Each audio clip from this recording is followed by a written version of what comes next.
Welcome to Growing Tall Poppies, Thrive After Trauma. I'm your host, Dr. Nat Green, and I am so excited to have you join me as we discuss what it means to navigate your way through trauma or significant challenges and not just survive, but to thrive after it. This is a space for people who've been through trauma or adversity, have done some healing, and know they're meant for more than just coping. This podcast is about post-traumatic growth, not getting back to who you used to be. Rather, understanding who you are now and learning how to stand tall without shrinking, forcing, or abandoning yourself. Here, we explore identity after adversity, integrity and visibility wounds, nervous system wisdom, and what it really takes to move forward in a way that feels aligned, embodied, and true. You will hear a blend of deep solo conversations and powerful guest interviews with people who have lived this work, not just studied it. Because growth doesn't come from pushing harder, it comes from understanding how you adapted, honouring your nervous system, and gently updating the old agreements that no longer fit the life you're ready to live. If you're ready to stop hiding, stop performing, and start owning who you are becoming, then you are in the right place. Let's grow tall together. Welcome back. I'm super excited today to bring you our next guest on the Growing Tall Poppies podcast. It's my absolute pleasure to welcome a lovely lady who I've only recently connected with. And she has experienced and overcome considerable trauma and adversity throughout her life. And she's here to generously chat with us today and share some of her own story and how that has led her to the work that she does today. So let me introduce Ramona Kossowan. She is a gentle trauma release practitioner, fitness professional and food relationship coach who helps women feel at peace in their bodies again, especially during seasons of midlife reinvention. And don't most people in our audience connect to that and need a lot of that right now? I feel it. Absolutely. There's so much that we don't talk about, isn't there, really, around that midlife. And thankfully, we're in an age now where we do talk about it a lot more. But yeah, let's start. I'd love to welcome you, Ramona. It's so great to have you here. Thank you. I'm really looking forward to just having a conversation, having some fun with this. Yeah. And what I might get you to do then, because I had a little bit more and I'll put the more detailed info in the show notes, but could you start with giving us a brief introduction of who you really are and what you do in the world? Okay, great. So as far as where I am right now, what I'm really excited about is helping women to just really revitalize themselves and fall in love with themselves, after big life transitions or in midlife, or when they're recognizing that trauma has affected them. I obviously have gone through my own evolution, as we all have. And I would add, being an entrepreneur is like the refiner's fire. It'll force you to confront areas that need healing that you otherwise could be blissfully unaware of and sweep under the rug. Absolutely. So that's what, in a nutshell, what I'm really focusing on right now. Yeah. So whereabouts do you live in the world? Well, I'm in a small town north of Calgary, Alberta, in Canada. Mm-hmm. So I'm in a small community. It's about 3,000 people. Unless you live near here, you won't have heard of it. But I do work online a lot with women across North America. So I've lived in this small community since my oldest child was a baby, so about 21 years. Fantastic. And you've got to love small communities. Yeah, for us, it was a no-brainer, myself and my husband, to get out of the city. It's just, I feel much more comfortable here with the family. Yeah, definitely. So as my listeners know, when I get guests on, we talk to them about what they've been through in life, and they share a bit of their story as much as you're willing to share. So I'm wondering if you could share an overview of what has happened for you and what you've been through.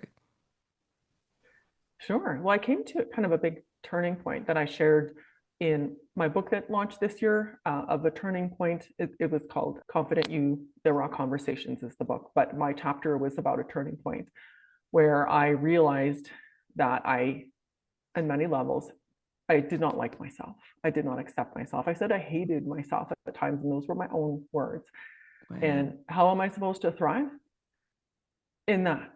Mm. Um, so there was so much that I had kind of just buried and stuffed down and armored up and walled up and braced up and tried to forge ahead with a big smile and looking Mm. confident. Looked like I had it all together, but inside my body was bracing and rigid and falling apart. And I truly didn't feel at ease with myself. So in my book, I shared a turning point where I realized that needed to change. And that's where my trajectory changed over time and the right pieces came into place at the right time. And I can certainly say now I do not hate myself. Good, And that is a good. big start. Yay. Yeah. But, it did really start, I think, being in survival mode a lot of my life, starting in childhood. And as many people would say to themselves, it wasn't all bad. It never is. It never is all bad. And in spite of best intentions, um, for my parents, there was a lot of times when I was in survival mode due to financial instability, multiple moves, school environments that were quite often actually terrifying. School was terrifying. And how are you supposed to survive in a terrifying environment? And school was, Mm. to me, a very painful experience at times. Yeah. Um, so with that, and then with the dynamics in my own family of being a lot of volatility and I think lack of emotional and psychological maturity, that was Hmm. more on my dad's side. So it affected me deeply, especially being the oldest child of Okay. six. I had six siblings, have Wow. six siblings. Hmm. And then on top of that, like a staunchly religious environment. Okay. So those all put layers of stress and struggle and burying myself to the bottom. Mm. I'll So take a there's a, pause in case there's something you want to yeah, interject. no, there's a lot of layers in there that you've just shared. And I guess probably you okay if we unpack some of that? Yeah, we can just kind of Yeah. back the bus up a little bit. So let's go back to, I mean, school is so influential in shaping who we are and how we learn and how we show up in the world. And if school is a terrifying environment, then that must have been so awful to navigate. Yeah, and for me, I am and was a very, very sensitive person, Hmm. right? And then you're going to Sunday school and singing songs, about Jesus and love and everything. And then you're going to this hardened, I wasn't equipped to be that person in that environment. Yeah. And like I said, it wasn't all bad, but it doesn't need to be all bad to really affect. And I think around the sixth grade, I was very close to having a nervous breakdown before we moved as a family. Okay. And it got into a different school situation. Can I say it got better? No, no, there was still a lot of struggles along the way. And I think for a lot of women I've talked to, a lot of trauma originates with experiences in school, unfortunately. Yes. Yeah. And we know that particularly that age of 0 to 7 is when everything is so influential and we establish who we are, who we're becoming, and get our core sense of ourselves. So things were already really bad then, and they didn't get any Yeah, better on and than, off. Like, yeah. yeah, like it just kept repeating. One bad thing would go away, but Mm. then would be another bad thing. So it left me just really questioning whether I was likable and lovable and worthy Mm. unconsciously. Like I wasn't thinking like that. Kids don't Yeah. think that way, but just feeling underneath that I needed to hide who I was because it was no good. That was the unconscious message. I'm no good. Yeah. Yeah. So that defective self, so that I'm no good, but Mhm. also that was being reinforced by these bullies around Yeah. you who could do that to you, and you didn't know any Yeah. different. And as you said, being one of the eldest, well, to be clear, the Mhm. eldest, I'm the eldest as well. So that comes with all this responsibility. And Yeah. the eldest in a family of 7 children, there would have been a lot of other dynamics going on there as well. Yeah, there was a lot of fights around doing the dishes. Actually, I remember some really painful events around fighting because at some point I reached a tipping point, I think, towards teens where I started to push back. Hmm. Because underneath there's part of me that's a rebel. Yeah. And that caused more conflict and chaos because I was what they would think of as the parentified older daughter, very Mm. mature for her age. And I was by nature very bossy. That I just stepped right into that. But it also affected my relationship with my siblings because I should not have been that relationship with them. Um, Yeah. but yeah, it was just another area where I didn't really feel like I had truly a soft place to land. Mm. And I'm hearing very much that, you were getting it at school, but you also had this stuff going on at home. So you didn't get a break. Yeah. And No. knowing what you know now, what was that doing to your nervous system? And I know that we talk a lot on this podcast about nervous systems and energy and the impact of all of this heightened being on alert and being on guard all our lives. What's the response to you in your nervous Well, system? on the body level, I think just tension and bracing. So I'd wake up with my neck seized up. And I still, to this day, that's muscle armoring it's better now than it was. Okay. Um, I also found myself dissociating a lot. I didn't know what that was at that time, but my Mm, teachers would comment I was spacing out. I okay. would literally zone, unfocus my eyes, and my brain would leave my body. I was Hmm. dissociating. Yeah. So people would make comments that I was stupid, and I know I'm not stupid, No. not at all, right? But I was spacing out, Mm, and that was just a way to zoom out and just step away a little bit. yeah, to keep you safe. Mhm. Yeah. So, our environment makes a huge difference or has a huge impact on our experience in the world and how we show up in the world.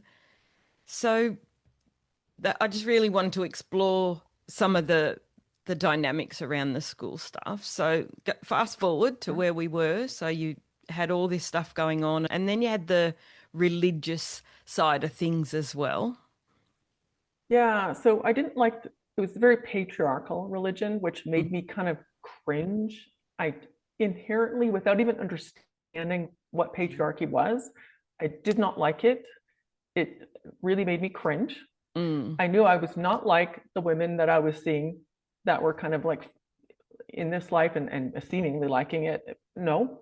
But it also made me reject my soft spiritual side, my mm, feminine side, and even my womanhood, because there's that undercurrent of shame with mm, womanhood.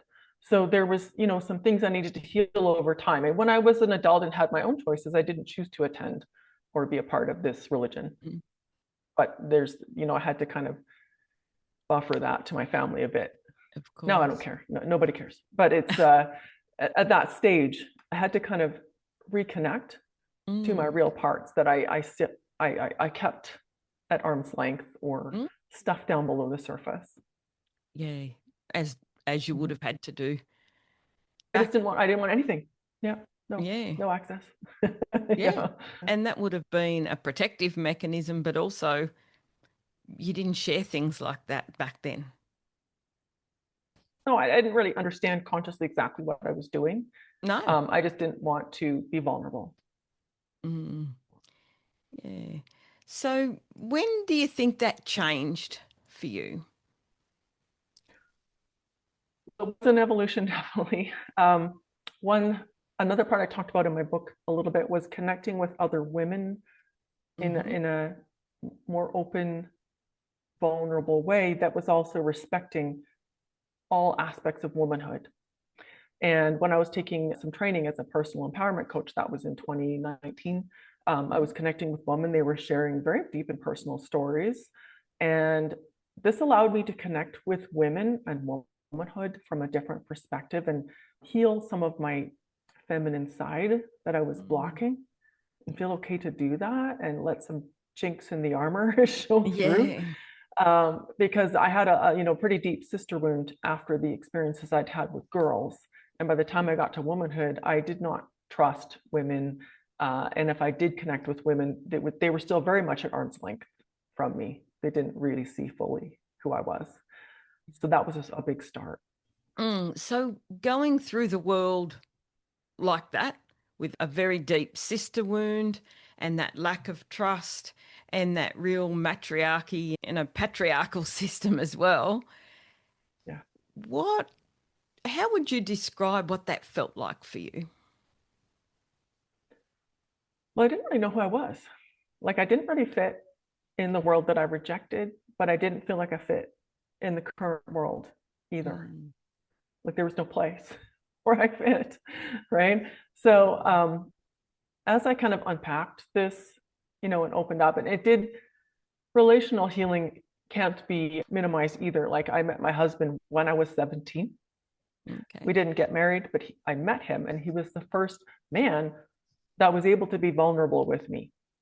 Okay. And to see that let my armor down. And then Mm. being a mother.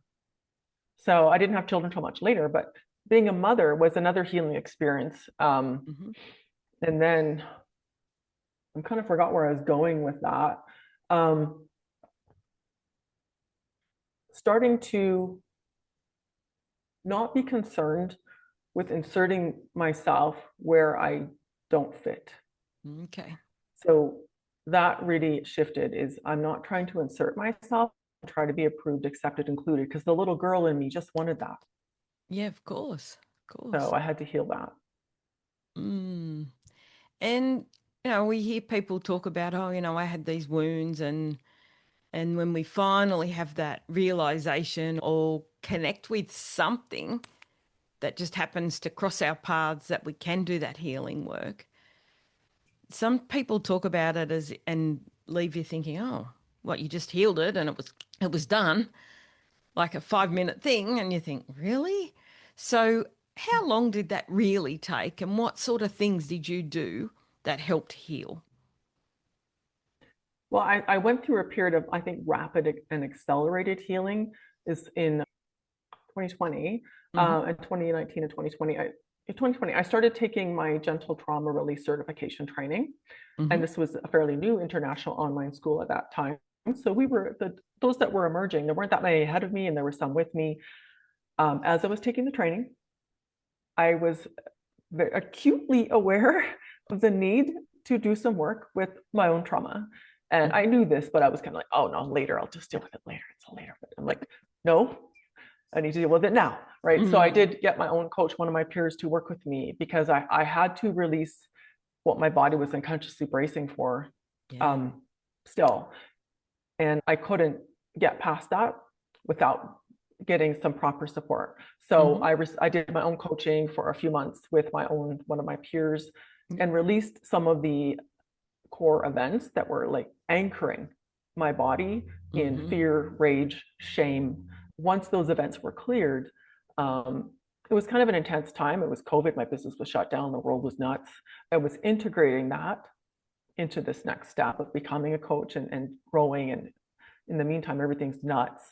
Mm-hmm. So it was actually very emotional, because it's like you're suddenly like set down your armor and you're stepping into this open Yeah. field, and it feels very vulnerable and exposed. But it's like, I don't need that armor anymore. I'm going to be courageous and move toward what I actually want, what gives me joy.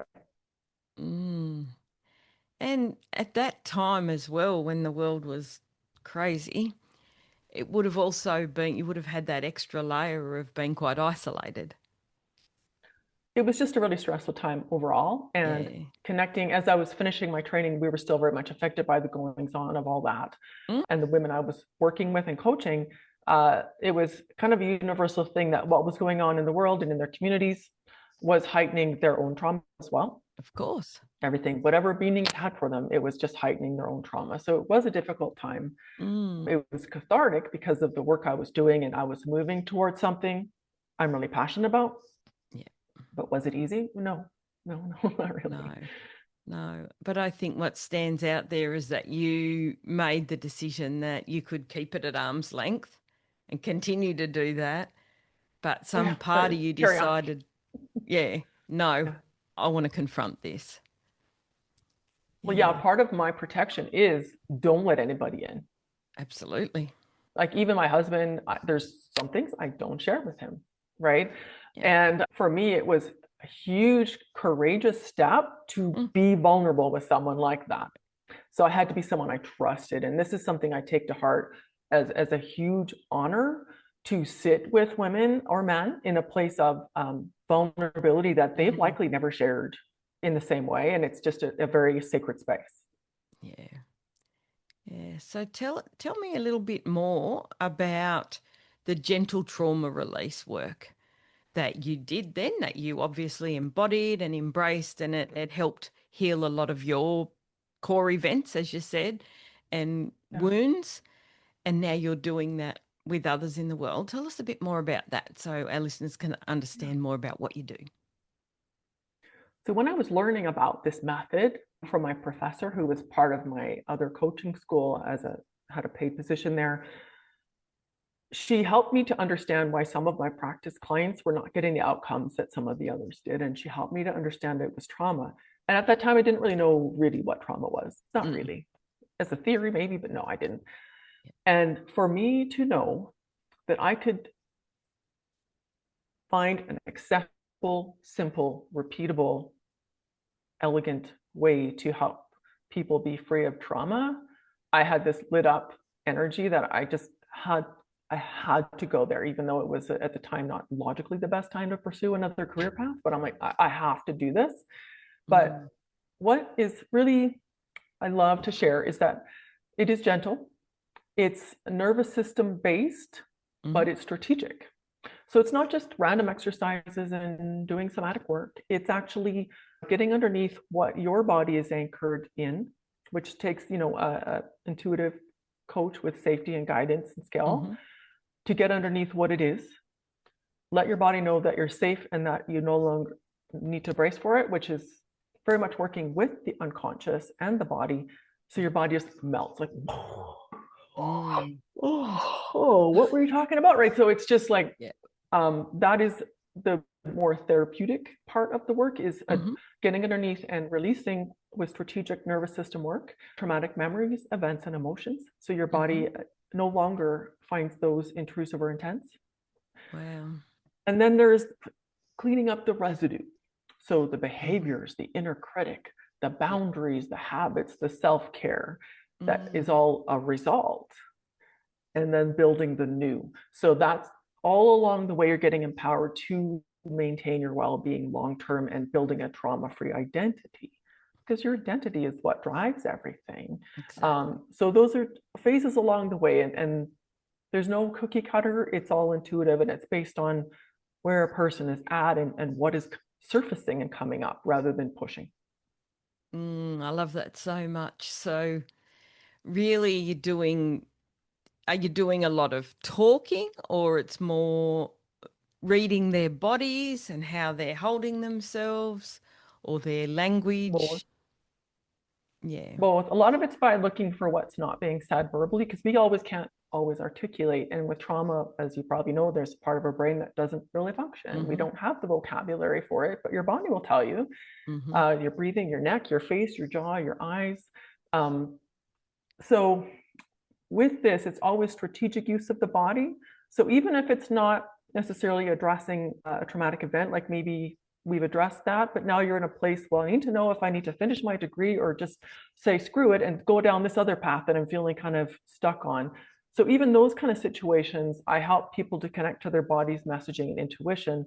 And that I think builds confidence because we understand how to trust ourselves and listen to what our body's saying because we're used to being the squirrel in the head Mm. all the time. Yeah. So getting out of your head into your body in a way Mhm. that's helpful, Yes. um, and when you're ready is huge.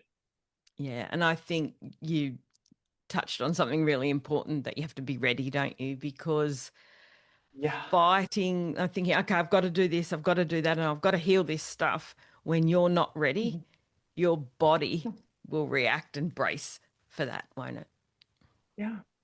Well, what I love is usually when I connect with women, they've sometimes men, I'll say, but I do work with a lot of women. They've been working on it in different ways, right? Um, or it's a long time ago, but the symptoms are presenting themselves now, and it's still very much affecting how you're living. Mm-hmm. When we can clear whatever's anchoring in your body, your brain just changes. You see yourself differently, and you start making those positive steps without any coaxing, coaching, guidance. The shift begins almost immediately. Like it's so rapid how the shifts can begin. And that to me is also very exciting. Mm, definitely. Because let's face it, the world is so busy and moving so fast. We want that quick fix. We don't want to have to go to therapy for 10 years. Heck no, right? It's we just want relief, and we want to maybe Absolutely. have some joy. Can we have some relief and some joy? Thank you. And this is what I find people can experience absolutely in far, far, far less time than they maybe anticipate, which to me is just brings hope and excitement back for the life that you can have. Oh, definitely. And I think, midlife is a time of so much change hormonally, but also, if we've had kids, they're often moving out of home, they're transitioning, and we're trying to find ourselves as well. So I think one of the things that doesn't get spoken about enough is that joy. So I love that joy Yeah, and hope are so important to you in the work that you do. So tell us a bit more about that. yeah. It's like we are meant to experience joy on the regular. It's our birthright. It's our natural state when we don't have a whole bunch of crap in the way, right? So, yes, life can be hard. Okay, that's human existence. But that doesn't mean we can't have slivers of joy all along the way without waiting for some momentous milestone that comes and goes. And then you're like, where am I now? It's the little things like taking a breath and appreciating your body, um, sitting in a sunbeam, being with someone whose company is just being with your animal, enjoying a cup of coffee, music, right? There's so many ways. And when we feel safe in our body, we can Mhm. experience joy without being afraid the other shoe's going to drop or looking over Mhm. our shoulder for the next disaster. We feel safe to receive, and that's important. Yes, very much so. So, what would be a couple of little tips that you could give our listeners of how they might be able to introduce a little bit of joy, or even go back a step of how they might be able to do something to feel safe in their body quickly now? Well, what I like to think about is what gets you in your senses that feels safe to you. For a lot of people, sitting and meditating is an absolute no, right? They Yep, just, I'm one of their them. body doesn't want to do that. So, this is where you can think what engages your senses. So, it might be a walk in nature, touching the earth, touching a tree, scooching your kitty's face, right? Like, so, or, um, right? Hands on activities, like maybe Mm, something you enjoy doing with your hands, even if it's prepping a delicious meal and you mhm, have some music on and a candle lit. It's what gets you in your senses, singing obnoxiously loud to your own music track. Like I like to do really cringy dancing. So this is my workout space as well as where I train some clients. But I do, if I'm doing a workout, the tunes come on and I dance like an idiot. And if anyone was watching, it would be very much used as evidence against me. But it's like, this is my time to get in my body and just be free. And it might be singing as well. So there's so many ways. For one, is just getting you in your senses. It's also touch is amazing. So if you don't have a safe person in your world that you're hugging, how else can you invite sensitive touch, like mm, gentle touch, into your world? And also, routines and rituals is a way of telling your body, I'm held. yes. So if you, instead of like hitting snooze and dashing out the door, what if you set the alarm a little bit early and you take nice deep breaths and look out the window while you have your morning tea or eat your breakfast? Like little routines make your body feel held and safe. Mm. Yeah, very, very powerful. And something that people can start doing now Yeah. to And it's start going to to be unique connect. to you. Yeah. Yeah. What feels good to you? How can you integrate that in a way that feels very accessible? It's not overreaching. You don't need a 12-step nighttime routine, but how about one, right? Instead of doom Exactly. scrolling and flopping into bed so tired you can't even brush your teeth. So let's prioritize feeling good as part of your existence. Mm, yes, beautiful. I love that so much. And I know that people are going to be really, really interested in that as just a strategy they can start to implement now. So I'd love people to Yes, share with us, message us about what they've chosen to do for please themselves do. to start. That would be great. Yeah. Own it. So I know one of the other things, so you do fitness work, and I can see your gym Mhm. behind you there, but also you do a lot of work around food as a food relationship Yes. coach. So did you want to share some of that? Because I know a lot of people after trauma, particularly any sort of sexual assault in particular, will often change the way we feel about ourselves and have body images. And I know you talk about food noise and things like that. So I'd love for you to share a bit about that, Yeah. if you don't mind. Yeah, it's because food, is obviously prevalent. We need food, but also food is delicious and it brings us joy. So we should be able to live in a world where food is delicious, brings us joy and connection without it becoming a problem.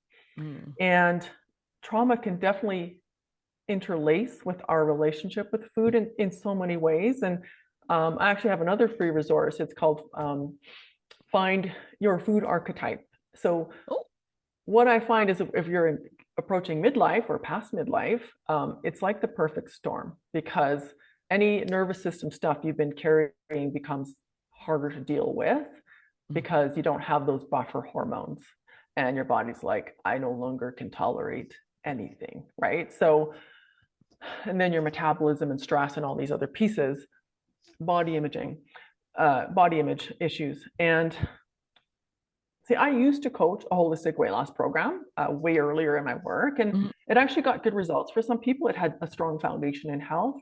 But what I found is for many women, they would spiral. So if they already had a hard time making themselves a priority and they were forever martyring themselves for all other things, which women are usually sainted for being selfless, Exactly. it also resulted in guilt and shame around how they took care of their body and were wanting to lose weight. So seeing that, and when I learned about a new certification, it's called Moderation 365. So this allows me to take food relationship and integrate it into my understanding of trauma. So to give real, practical, actionable, evidence-based ways to stop dieting, but not falling into the free-for-all Yeah. either. So you can actually mindfully and satisfied and move towards your big goals while living in your body and just liking your life. And like I trust myself. I've got this. I can go out for dinner, I can go to a buffet, I can eat at home. I trust myself and I can eat according to my values. And I think as women, we're giving away our power when we're obsessing about food and our bodies. When you have so much wisdom and so much power and so much to offer, it's like a big, huge energy drain, like someone pulled the plug in the tub when food and body image takes over. So I like to combine the knowledge of nervous system with the understanding of mastering mindful eating as a Mhm. tool and a skill that you don't have to keep starting over, unlike diets. Yes. And wow, who doesn't want that to be able to manage? They can go and eat what they want, when they want, and feel connected to their bodies, knowing that they can nourish it and it can bring joy rather than all the other things that so often come for people around food after some sort of trauma. Absolutely. And I think I can't emphasize enough, like if it's a fairly high food struggle, like it's been an ongoing thing for years, Hmm. addressing the trauma first makes all the rest either 1,000 times easier or even a non-issue. So that's something to consider too, rather than considering it more diets or mindset work is how can I heal what's driving the behaviors so that the next step become easier, and it's just little tweaks instead of stress. So, can we talk about some of the work then that you do with clients in this area? If you had someone, come to you and they presented with constant food noise, obsessing about food, it was just there from the time they get up in the morning to the time they go to bed, and they've tried every diet, for example, they've got a trauma history, but they're scared to be vulnerable. How would you approach that? I think I like to sit with someone and have just a very open conversation about what outcomes are important to you. What would you like to experience and how do you want to feel? And if we both feel like it's a good fit to work together, then I'll invite them to work with me and give them some options. It's got to be like we're both leaning in and going, yes, please. There's creating that safety and just understanding there's a path forward that is science-based, so they don't need to necessarily have the same experiences they've had in the past. There's a better way, and relief is very much in sight. And we don't try to tackle everything at once. Good. So we want to make an easy on-ramp, start getting your nervous system feeling resilient and safe, so that your creative mind can take control again instead of your survival brain. Yeah. And if someone is out of my scope to help them, I'll communicate that and help to try to find them the next best step. Like if it's come to the point of, full-blown eating disorders and such, then I would try to refer them out to someone who's more suited for that level of struggle with food. But the women that I work with they're not there, but it's been an issue for them, and quite often a long time. So you do with, the safety, and then you help them work through their trauma, and then the other stuff has a flow-on effect, and then you would work through some of the eating issues, but that would start to improve anyway. Yeah, typically it's a lot of these changes happen naturally as your nervous system is cleared of excessive trauma. Yeah. If someone is not necessarily looking for a gentle trauma release, that's okay. And we'll just suss out whether I can still help them at the level that they are, which there's just a moderation 365, just the food-based program will still very much help because it takes the pressure off right away and gives them easy wins right away. Oh, that's good. So when you look back with the benefits of hindsight, how do you believe you've changed? We talked about identity as far as who you were, and how has your identity changed now compared to who you were then? A lot. Yeah. Women who've known me before, that especially women that do deeper work, they'll say I'm like a different person. Different person. My whole self underneath, like the essence of me is always here, but I think I'm more open, more relaxed, more fun, more playful, more able to connect, less judgmental, less rigid. Like there's so many pieces in there that have just expanded. And like any women listening, like there's a lot of aspects of you that are fluid and will develop and grow, just like a plant growing in a safe place, right? So when you have that environment of coming out of survival mode, like I'm still obviously growing and learning to listen more and lean in more and be more curious and not just rush in and try to, like my overriding one weakness would be to just go in and fix whatever, right? I don't do that with my clients, but that would be like a baseline feature of my previous personality. Yeah. So there's so many pieces, but I'm just way more open and relaxed, and I have way more fun. Yeah. So when you look at you and your life experiences, and then all the people that you work with that have had the privilege of working with you, do you see any specific qualities or attributes that you think is key for them moving out of trauma into post-traumatic growth and healing? Yeah. So what a lot of clients have said to different terms is, I finally see my worth. And this is, for example, when you've come from a history of relational trauma, where your wounds have come from relationships for as long as you can remember. I mean, that's a long growth.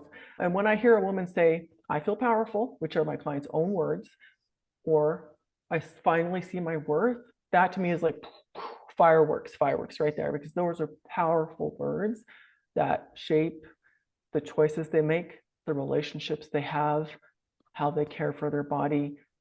Feeling powerful and seeing your worth literally changes everything. Yeah. It changes how you show up. Most definitely. You show up completely differently in the world. Yeah. You're still you, or the real you. And you're evolving into the next phase of you version 2.0 or 10.0, whatever version it is. And, we do evolve and move forward, but I guess you start to really show up with that sense of vulnerability, but without feeling you've got to hide all these parts of you because of shame or whatever other thing has taken boundaries, right? So instead of needing armor and walled up armor, you have boundaries. You decide what you share. You decide what kind of access people have to you. That's fine. But you're sitting in the place of I'm okay, and not needing to be earn that okayness and that worthiness. Yes, definitely. So, thinking if you could share one thing with our listeners that could help them as they navigate their own adversity or post-traumatic growth path, what would that be? Well, I think it can't be overlooked to look after your body. So if you're in a place where you've been like a hustle grind kind of mode, or the opposite of shut down and I'll start when the perfect time comes, but never comes. I think it is incredibly powerful to start taking care of your body. So like way before I had all this trauma coaching, I had a woman that I worked with just with strength training online. So I work online through an app. She started strength training and she went from daily panic attacks to once every couple of weeks, just by starting strength training. It doesn't replace other modalities, but there's so much power in owning that you have tenacity that you can use to change your physical state. It's not the same as running up and down the stairs or doing a bunch of cardio, and I don't do burpee stuff, right? But it's like when you start strengthening your body, something shifts. And in midlife, we need it anyways. We need it like crazy. So work at the level that you can, like get some support or get some advice or follow something that's suited to your level, work with a trainer if you can. But that is a huge game changer for a lot of women that's overlooked. Yes, I would imagine. I can absolutely relate to that, definitely. And like you it's said, not about being a gym bunny. Like you're just getting strong. No. Yeah, and you can do it at home online. Exactly. Yeah, it doesn't have to be going to the gym if you're not someone who likes the gym. No, you can if you enjoy that. Absolutely. It's like a lot of women I work with have been active in different levels in different ways, but never really felt like they mastered strength training or they didn't get the proper support. So I like to make it accessible and matching their lives so that you can live in a body that feels strong and energized and youthful without being unrealistic with what you're capable of. And it needs to be sustainable, right? Exactly. So, that's one of the things I love is you don't need to try a cookie cutter approach. And just because it worked for one of your coworkers or your aunt in the next state over doesn't mean it's right for you. So I love that. Yeah. So as we move to wrapping up this conversation, where can our listeners find out more about you and find you online? So of course, there's my website, ramonakcoaching.com. And I have a trauma website as well that's very specific to that. It's the gentletraumacoach.com. Yeah, you'll see me on socials. So all the major socials, you'll see me on YouTube under Ramona K Coaching with some episodes coming. So you can find me there under the Ramona K Coaching or my name, Ramona Kossowan, which is LinkedIn, old account. No. Excellent. Yeah, so I'll put all that in the show notes. And I know before we started recording, you also mentioned that you have a new resource that you'd love to share. So I'll put that in the show notes, but I'd love for you to tell us a little bit about that as well. Yeah, so I did an interview on a podcast related to grief as well. And I wanted something to go a bit further with the listeners. So this one is called When Grief Feels Stuck. And it's for listeners to explore whether trauma is actually anchoring their grief, and that maybe this is an aspect that needs to be considered, because I find sometimes people feel like this is how I'm going to feel now forever. This is about where it's settled, and this is it. This is about as good as it's going to get. Or it keeps repeating in intensity, like with the cycles of the seasons. And this is to help explore how trauma can anchor grief in the body, and how there is a path forward. When the trauma is addressed, grief can shift naturally and organically. I think that would be a very, very valuable resource because, as we know, the body keeps the score. Our experiences stay stuck in the body, and if we haven't found a way to gently release it, then it is going to continue to keep coming back, and we repeat our old patterns, no matter how much work we think we've done. So it's about really getting into that nervous system to gently release it, isn't it? Yeah, like I had to do lots of grieving as well. Sometimes it's not really obvious, like a death, which is obviously a very impactful, significant loss, which I will talk about in this free resource. But sometimes it's grieving what was lost for you in some way, what could have been and should have been that isn't. Those were all different kinds of grieving I had to do as well. And I think that it's really important to acknowledge that some people, think, oh, I haven't had a major trauma, I haven't, had this major big T trauma. But anything that causes us to feel that we can't cope is something we need to look at. And when grief comes, it can be grieving our identity, who we used to be. If things change, often as we move into midlife, we are lost. We don't know who we are, and there's that grief of who we used to be, but there is a way through it. And I think that resource will be really powerful to help people find their way through that. So thank you so much. We'll put that in the show notes and link it up. We're excited about it. Good. So I always end my show asking our guests a question, one of my favorite questions. What do you think your younger self would think of where you are now and what you've achieved? I think she would be blown away. Because she was brought up with this programming, again, interwoven with religion, is this is what your future looks like, and this is what a good girl and a good woman looks like. And I didn't really resonate with that. I never would have imagined myself now showing up in the energy of leadership, the energy of holding space and feeling loving and connected, but also like shining a light for other people. I would have been so proud to be like, wow, I can't wait to be her. Oh, I love that. Oh, and I do think that we do lose sight of how far we've come. So that's why I like to ask that question, because we just, get on with things and we live our life now. It's like, it's always really important to reflect on, hang on, you've been through all of this and look at what you're doing now.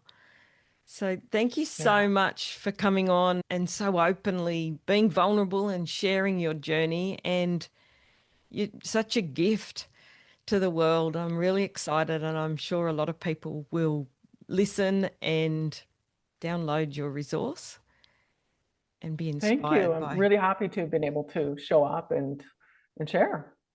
Oh, thank you so much. Bye for now. Thank you for spending this time with me on Growing Tall Poppies. My hope is that today's episode has offered you something more than insight, that it's helped you feel a little more connected to who you are now, a little more trusting of your body, and a little more permission to stand tall without shrinking or forcing yourself forward. Post-traumatic growth isn't about fixing yourself or returning to who you once were. It's about understanding how you adapted, honouring your nervous system, and gently choosing what no longer needs to come with you. New episodes of Growing Tall Poppies are released weekly. every Tuesday, and I'd love for you to continue walking this path with us as we explore identity after adversity, integrity and visibility wounds, nervous system wisdom, and what it truly means to grow forward, grounded, aligned, and embodied. If this episode resonated, I invite you to subscribe, follow, share it with someone that you feel might need it, or simply take a quiet moment to reflect on what's ready to move forward for you. You can also find me on Instagram at Dr. Nat Green, on Facebook at Dr. Natalie Green, or over on YouTube at Dr. Nat Green. And remember, you don't need to rush, and you don't need to hide anymore. Stay connected, stay true, and keep standing tall like the tall poppy you are. I'll see you in the next episode. Bye for now.